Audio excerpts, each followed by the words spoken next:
Comment sortir de l'isolement si vous créez ou développez votre entreprise, si vous êtes sentez perdu pour créer ou développer votre entreprise et que vous rêvez de vous faire accompagner? Alors, mon invité d'aujourd'hui va vous captiver. Si ce sujet vous intéresse, surtout, appuyez sur le petit pouce en bas de la vidéo pour me le signaler.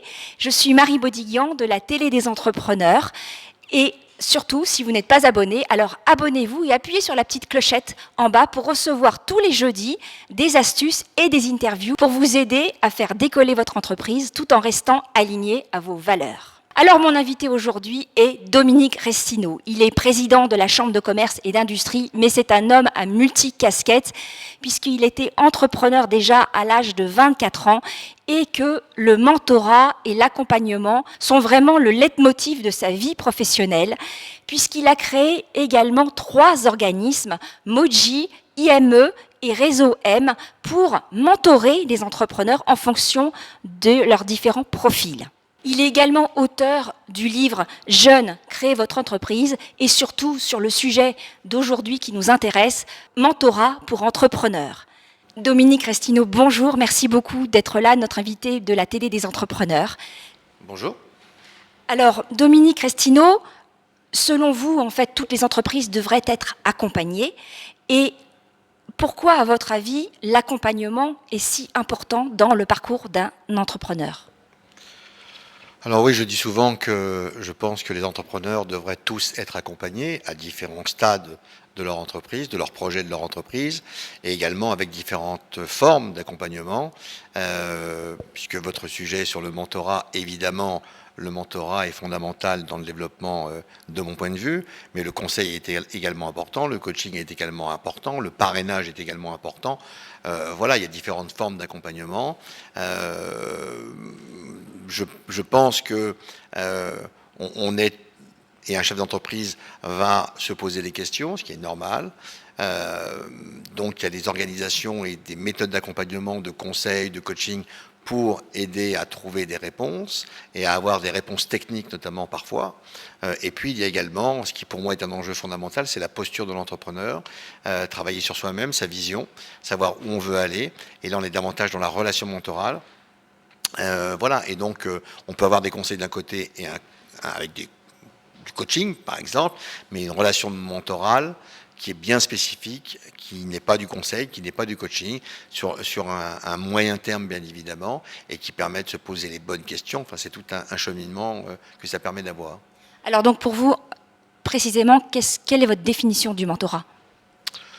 La définition du mentorat, c'est celle que, comme vous l'avez indiqué, j'écris dans le livre, notamment, et que les personnes qui témoignent dans ce livre disent.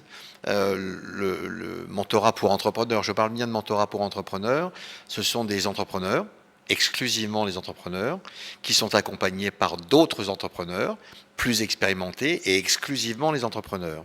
J'ai beaucoup de respect pour les dirigeants, pour des dirigeants salariés, pour des professions libérales, bien évidemment, mais ce ne sont pas ce que j'appelle la même chose, en tout cas des entrepreneurs qui ont investi, qui ont créé, qui ont racheté avec leur argent, avec les risques que ça encourt, les entreprises qu'ils ont eues, qu'ils développent, qu'ils revendent parfois. Donc cela, ensuite c'est un dispositif d'accompagnement entre pairs. Donc un entrepreneur qui accompagne un autre, expérimenté qui accompagne un autre entrepreneur. Le mentorat et le mentor est totalement bénévole.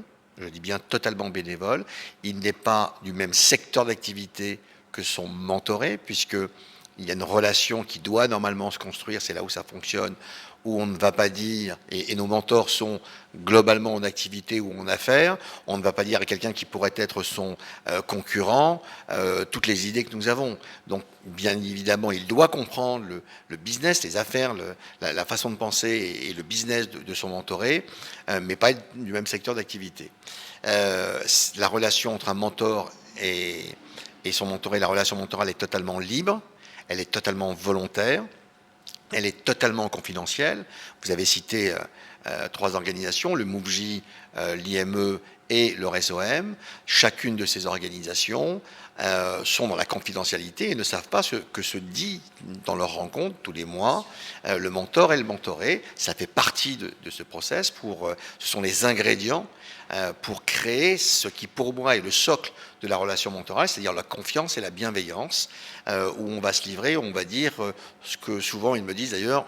C'est ce que je ne dis à personne, ce que je n'arrive pas à dire à mes collaborateurs parfois, à mon banquier, à parfois mes conseils, à mes associés ou à mon associé, et parfois même à mon conjoint, parce que on n'a pas toujours envie de partager des bas, certes, mais parfois les hauts ne sont pas toujours très bien compris non plus.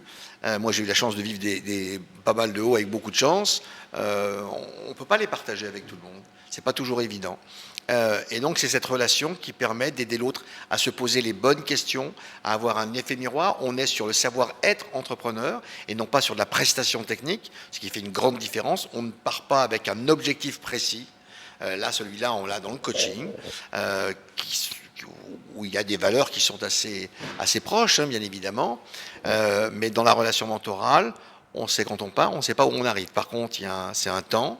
À l'IME, c'est 18 mois, au MOVJ, c'est entre 1 an, voire 2 ans. C'est un accompagnement régulier, minimum une fois par mois, où cette rencontre est approfondie. Le mentor n'a aucune réponse. Le mentor ne donne pas de conseils.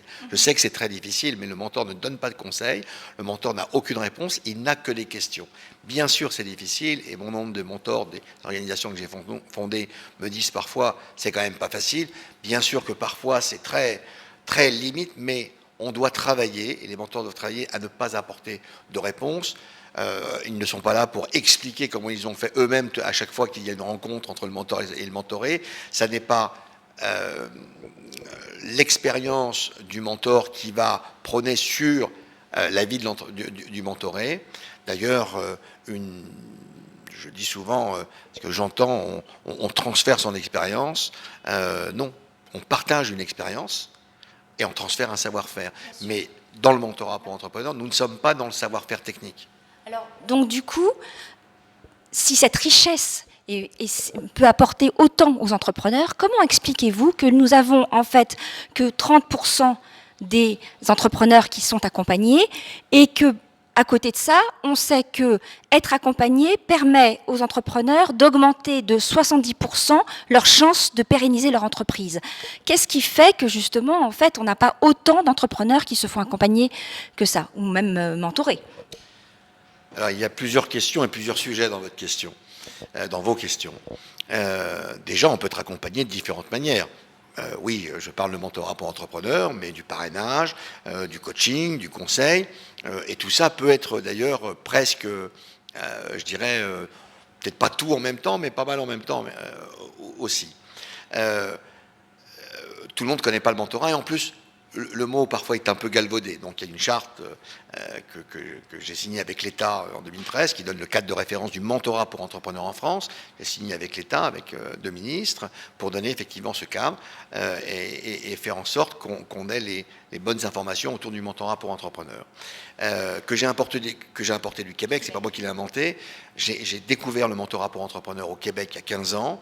Je l'ai ramené en France et je l'ai positionné avec eux, je l'ai positionné sur des cibles, l'IME pour les entreprises à fort potentiel de croissance, le MOVJ pour les jeunes de 18 à 30 ans, qui bien sûr souvent de plus en plus, puisqu'ils grandissent, vont à l'IME par la suite d'ailleurs, et puis le champ des possibles c'est également tous les autres, et là il y en a encore plus, c'est le réseau M, la licence que nous avons du réseau M international québécois, que nous détenons au MOVJ pour toutes les cibles, ça peut être des jeunes, ça peut être des hommes, des femmes, grands, petits, moyens, d'accord, dans les territoires politiques de la ville ou des agriculteurs, puisque nous avons un programme pour les agriculteurs, et c'est ce qui couvre l'ensemble des entrepreneurs. C'est 97% des entrepreneurs qui sont en fait, enfin selon les critères si on se situe entre MOVJ et l'IME, ceux qui sont au-delà des 30 ans, puisque MOVJ prend en dessous de 30 ans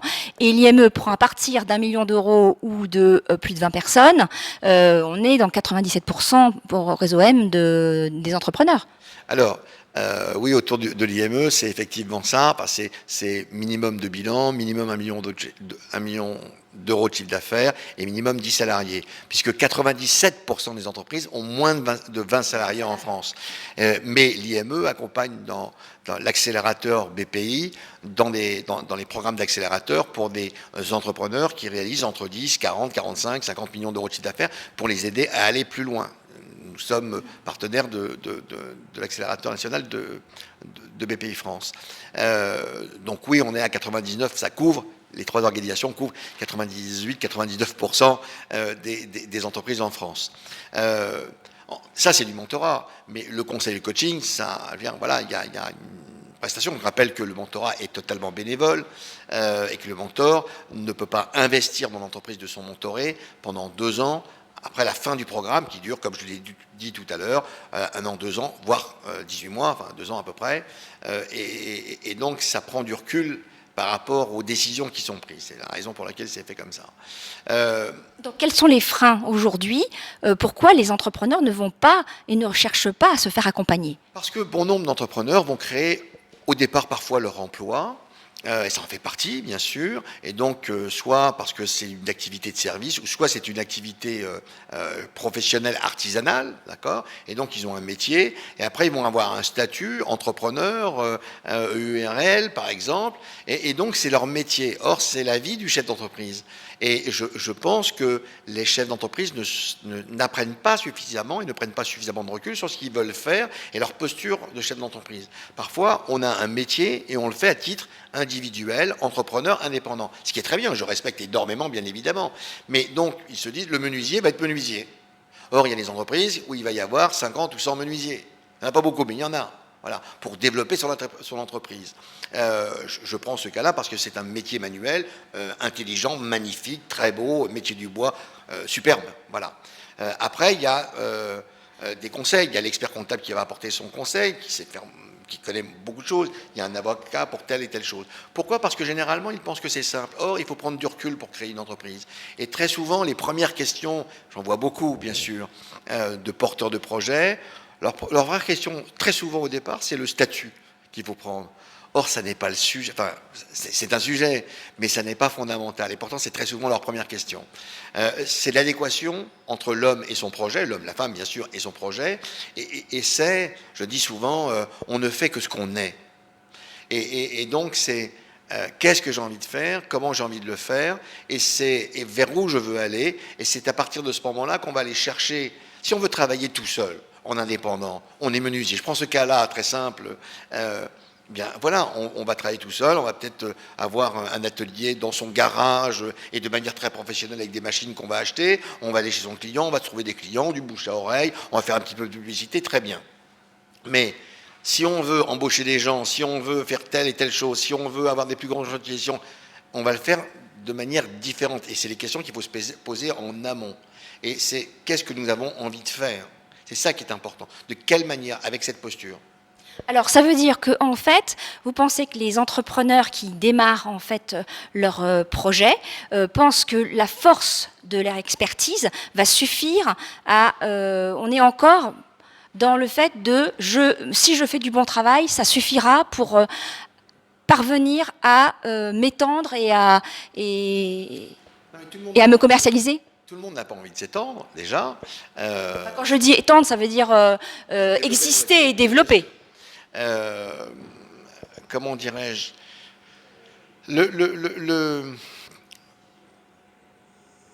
L'idée, en fait, c'est est-ce qu'ils n'ont pas finalement assez conscience de tout ce qui est autour de l'expertise qui peut être la commercialisation, mais aussi la communication? Regardez, je vais vous faire référence sur une conférence où je participais,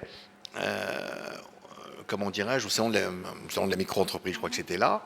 Il y avait un jeune autour des jeunes. Il y avait un jeune, je crois que c'était là, ou salon d'entrepreneurs, je ne sais plus. Il y avait un jeune qui avait fait une école et qui avait lancé une activité, comment dirais-je, de vidéo et tout ça. Et il dit à un moment, moi j'ai lancé ça, mais je ne savais pas, on m'a posé la question, la déclaration de la TVA, je ne savais pas ce que c'était que la TVA. Moi je considère que quand on fait les choses Et quand on veut que ça fonctionne, on prend un minimum d'informations. Oui, je suis le président de la Chambre de commerce de Paris. Comment dirais-je, nous faisons, dans les chambres de France et de Navarre d'ailleurs, il n'y a pas qu'à Paris, c'est dans toutes les chambres de France, des stages pour travailler, apprendre, qui s'appelle 5 jours pour entreprendre, qui débroussaille les sujets. D'ailleurs, on y retrouve le sujet du statut, bien évidemment. Mais on sait ce que c'est qu'un TVA, c'est dans les grandes lignes, après on peut approfondir, mais toutes les choses. Pour quelqu'un qui lance une boîte qui ne sait pas qu'il y a une TVA, il y a un moment, il va rentrer dans le mur, parce qu'il ne va pas la payer, parce qu'il ne va pas le savoir. Et je ne pense pas qu'il faille le laisser partir tout seul comme ça. Donc il y a apprendre, il y a se former, bien sûr, il y a sa part d'intuition, il y a son savoir-faire, ce qui est bien sûr extrêmement important, si ce n'est le plus important, mais autour, il y a cet accompagnement, il y a cette vision à avoir de l'entreprise, cette connaissance à avoir de l'entreprise, parce que c'est un homme orchestre en réalité. Et même quand on est tout seul, l'indépendant, il a plein de choses à voir, d'accord ? Donc il doit se former, et c'est plus facile d'être accompagné que de ne pas être accompagné, bien sûr, et de faire ça tout seul, parce que tout seul, on a forcément ses œillères. C'est épuisant au bout d'un moment. Donc l'idée, c'est un petit peu aussi de devenir homme orchestre à chef d'orchestre. Oui, mais en plus, il y a des gens qui vont dire, mais ça, je ne savais pas. Ben oui, mais si on ne sait pas, on ne va pas réussir à le faire. Et on va passer à côté de quelque chose où on peut faire des erreurs et qui peuvent coûter cher.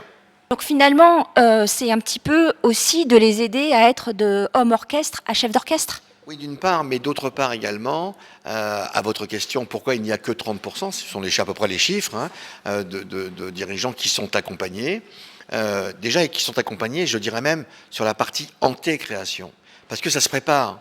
Et très souvent, une création peut péricliter parce qu'elle n'est pas suffisamment préparée. Or, il y a véritablement, et surtout dans notre pays, toutes sortes d'organisations, d'associations, les chambres de commerce bien sûr, les chambres de métier, les réseaux d'accompagnement, on en fait partie, j'en ai fondé moi-même, du financement également, pour permettre à un porteur de projet de bien préparer sa création d'entreprise ou sa reprise d'entreprise également. Mais souvent, ils ne pensent pas qu'ils en ont besoin. Je pense que c'est une erreur, mais bon, c'est leur choix. Et souvent, on voit aussi ces hommes et ces femmes qui se disent « Ah, bah, si j'avais su, je me serais renseigné davantage auparavant, mais je ne pensais pas que… » Voilà, et donc il faut promouvoir effectivement le système d'accompagnement sous toutes ses formes. Après, il y a aussi un business de l'accompagnement, donc ça c'est autre chose. Pourquoi ? Parce qu'ils ne le pensent pas. Ensuite, très souvent, j'entends « Mais… il y a tellement de réseaux, il y a tellement de choses, j'arrive pas à savoir et donc je me débrouille tout seul. » Non. S'il y a tellement de réseaux et s'ils sont là, c'est qu'ils sont là pour quelque chose, c'est qu'il y a des raisons en réalité et des cibles. Et puis on ne convient pas à tout le monde ne nous convient pas. Ça permet le choix en même temps de mieux essayer de comprendre. Mais il est vrai, comme vous l'avez dit, qu'une personne, un porteur de projet ou un jeune entrepreneur ou un entrepreneur, même quand ça se développe, qui est accompagné, a plus de chances de réussir, de passer les 5 premières années, comme on dit toujours, ou de pouvoir se développer. Mais disons qu'en fait, il veut passer à l'action rapidement parce qu'il sent qu'il peut apporter quelque chose à son expertise. Mais en même temps, la question, moi, ce que je vois autour de moi, c'est que parfois, on a des entrepreneurs qui, ont peur de se lancer et surpréparent leur projet aussi. Ça, c'est autre chose. Il y a, et qu'ils soient jeunes, pas jeunes, hommes, femmes, il y a ceux qui sont toujours porteurs de projets au bout d'un an, au bout de 2 ans, au bout de 3 ans, au bout de 4 ans. Là, je vous garantis que généralement, ce ne sont pas des entrepreneurs dans l'âme, et je le respecte pleinement. Il n'y a pas de problème, mais il y en a qui ne passeront jamais le cap, et parfois, il vaut mieux qu'ils ne passent pas le cap. Généralement, on a envie de se lancer, parfois, on se lance un peu trop vite. Voilà. Quand ça dure trop longtemps de se préparer, c'est généralement parce qu'on passera difficilement le cap. Donc ça veut dire quoi ? Il y a une peur de l'échec, c'est un peu un état d'esprit parce que… J'ai importé le concept du mentorat pour entrepreneurs du Québec il y a 15 ans. Mais il y a autre chose que j'ai importé, c'est l'indice entrepreneurial français qui vient de l'indice entrepreneurial québécois, qui mesure ce qu'on appelle la chaîne entrepreneuriale. C'est assez remarquable d'ailleurs. La chaîne entrepreneuriale et qui mesure également les freins à la création ou la reprise d'entreprise. Qu'est-ce que la chaîne entrepreneuriale ? La chaîne entrepreneuriale, c'est 4 éléments. Les intentionnistes. Vous savez, quand on fait les sondages, il y a un Français sur 2 qui voudrait créer une entreprise. Ça, c'est ce qu'on appelle… 15 millions de Français, selon l'INSEE, veulent créer une entreprise en 2018. Donc, dans la chaîne, il y a les intentionnistes. Ensuite, il y a les intentionnistes qui ont déjà entamé 1 à 2 démarches. C'est déjà un cap. Dans la chaîne entrepreneuriale, il y a ensuite les entrepreneurs, tout type d'entrepreneurs. Individuels, à 2, à 3, la société qui fait le CAC 40 où il y a un entrepreneur, enfin il n'y a pas trop d'entrepreneurs au CAC 40, enfin en tout cas ce sont des grands dirigeants, mais le patron d'une ETI, très bien, donc voilà, plusieurs centaines de personnes, ou milliers d'ailleurs, ça ce sont les entrepreneurs. Et en fin de course, le 4e axe, ce sont les chefs d'entreprise qui n'ont plus parce qu'ils l'ont soit arrêté, soit fermé, soit revendu, soit parce qu'ils ont cessé l'activité ou déposé le bilan, liquidation, ça arrive. Tout ça représente de mémoire 32% de la population française. C'est énorme. Donc si certains se posent la question si la France est-elle un pays d'entrepreneurs, oui, la France est véritablement un pays d'entrepreneurs. Et donc, quand vous avez 32%, ça veut dire que de l'autre côté, il y a 68% qui ne sont pas dans cette chaîne entrepreneuriale. Il y a beaucoup, bien sûr, mais bon. Eh bien, l'indice entrepreneurial va voir, pour la moitié de ces 68%, pourquoi ils n'y vont pas? Parce qu'ils ont la crainte de ne pas y arriver, la crainte de l'échec, la peur. Bon. Donc, en fonction, et là, il y a tout le baromètre qui sort par rapport à ça, en fonction du manque d'argent, du manque de ceci, du manque d'expertise, de conseils, de tout le travail. Donc, il faut travailler là-dessus. D'ailleurs, c'est la raison pour laquelle, en tout cas à la Chambre de commerce de Paris, quand il y a 3 ans j'ai été élu président, j'avais dans mon programme avec mes élus, avec mon bureau, on doit, je veux dire, la France est un pays formidable pour la création d'entreprises. On a fait un travail formidable. La France est un des pays où on accompagne le plus la création d'entreprises. Et c'est pas la peine d'aller ailleurs, on a tout ce qu'il faut dans notre maison. La France est en fait, après les États-Unis, le pays qui fait le plus de start-up.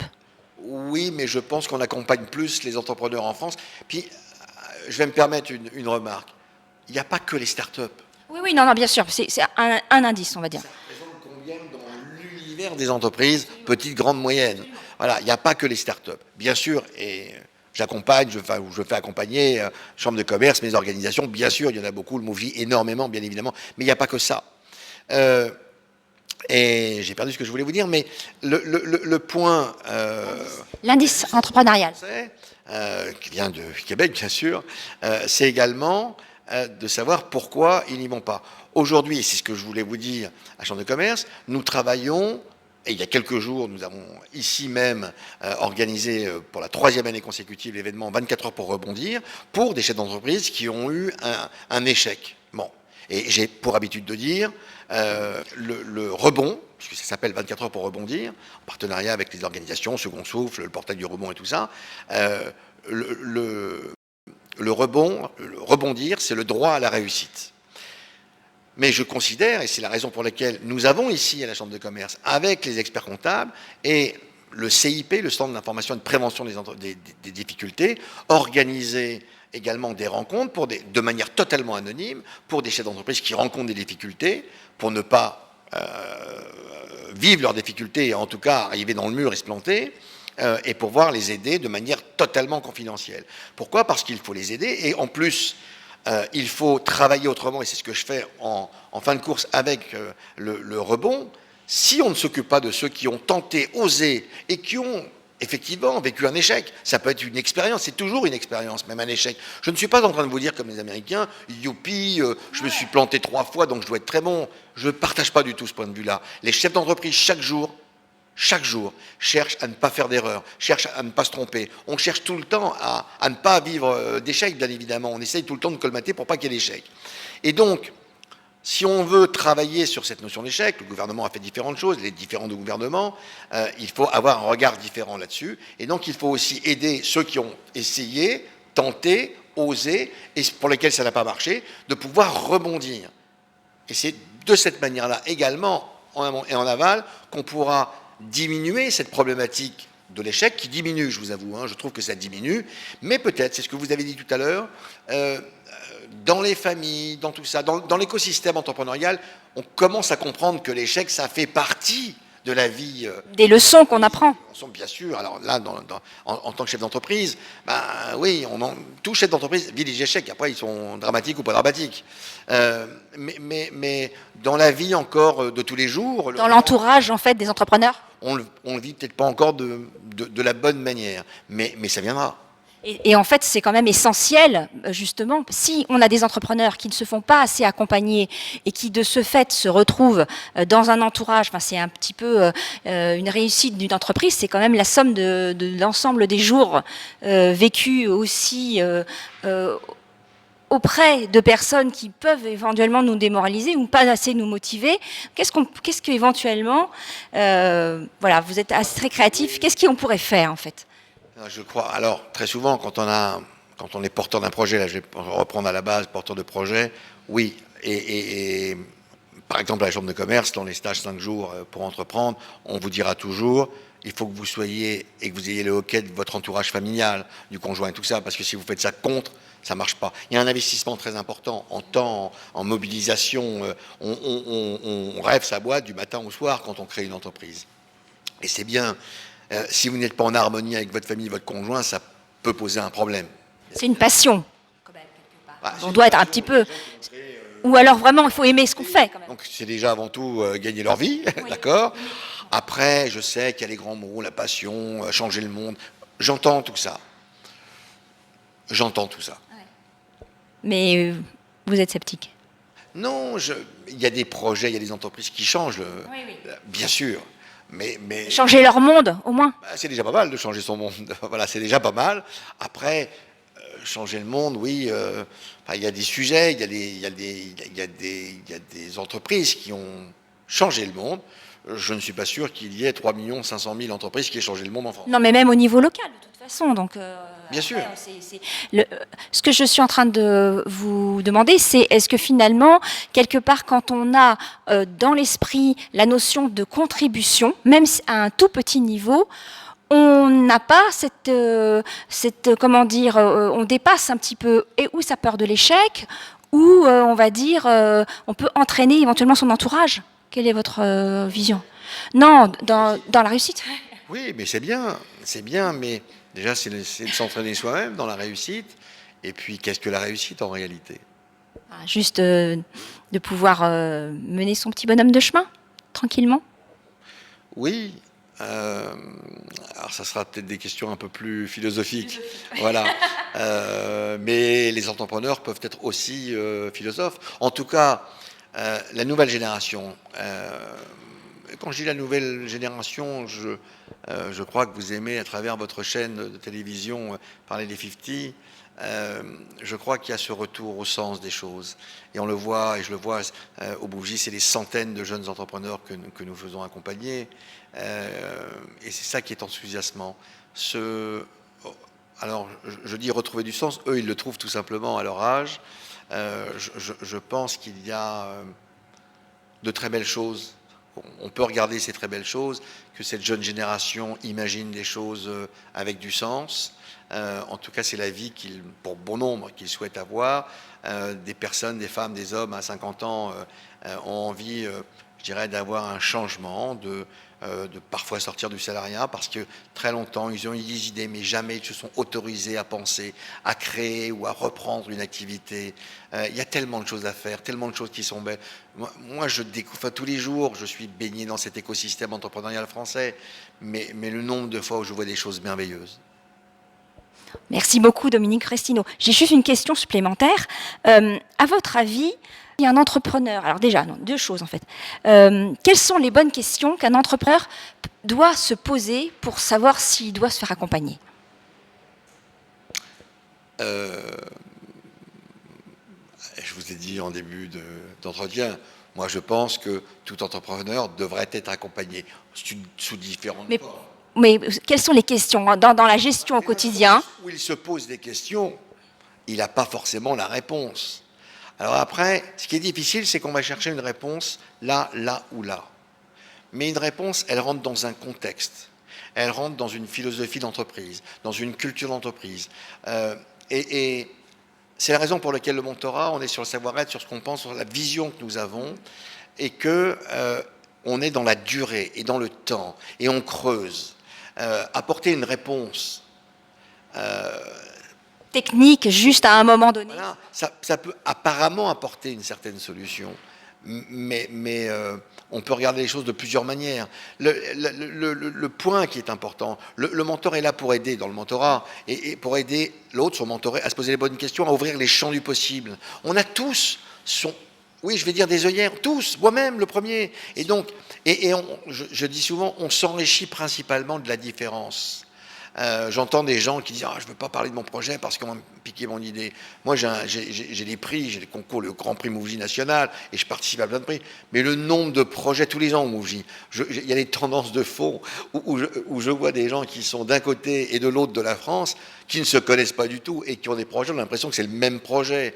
C'est les tendances, bien sûr, il y a ça aussi, ça arrive. Les idées, moi-même, j'en ai, paraît-il, tous les jours et tout ça, c'est important. Pour 20% peut-être. L'important, c'est de mettre en application son idée. Je cherche le mot, mais c'est la mise en œuvre. C'est ça qui est important. Concrètement, voilà. D'appliquer, de confronter ses idées. Voilà. C'est l'application. Et puis, souvent, effectivement, je vois des gens, alors moi j'en vois beaucoup parce que j'en ai vu entre 200 et 300 par an qui viennent me voir et tout ça. Je fais moins maintenant, c'est fini. Comment, je peux pas tout faire, mais je regarde les gens qui écoutent. Moi, je donne jamais de conseils. Pas mon tort. Je veux dire, j'ai monté ces organisations, mais je peux pas être. Et vous gérez une entreprise aussi, expertive? Une entreprise, bien sûr, avec mes associés, mais et j'en ai eu d'autres et j'ai investi dans d'autres entreprises. Mais il y a ce regard, c'est effectivement d'aider l'autre à se poser les bonnes questions, l'aider à grandir. Pour moi, c'est ce qui m'anime parce que je trouve, je dirais personnellement, que c'est la plus belle des choses qui puissent exister, c'est d'aider quelqu'un à grandir. Ça peut paraître très prétentieux, mais je trouve ça merveilleux.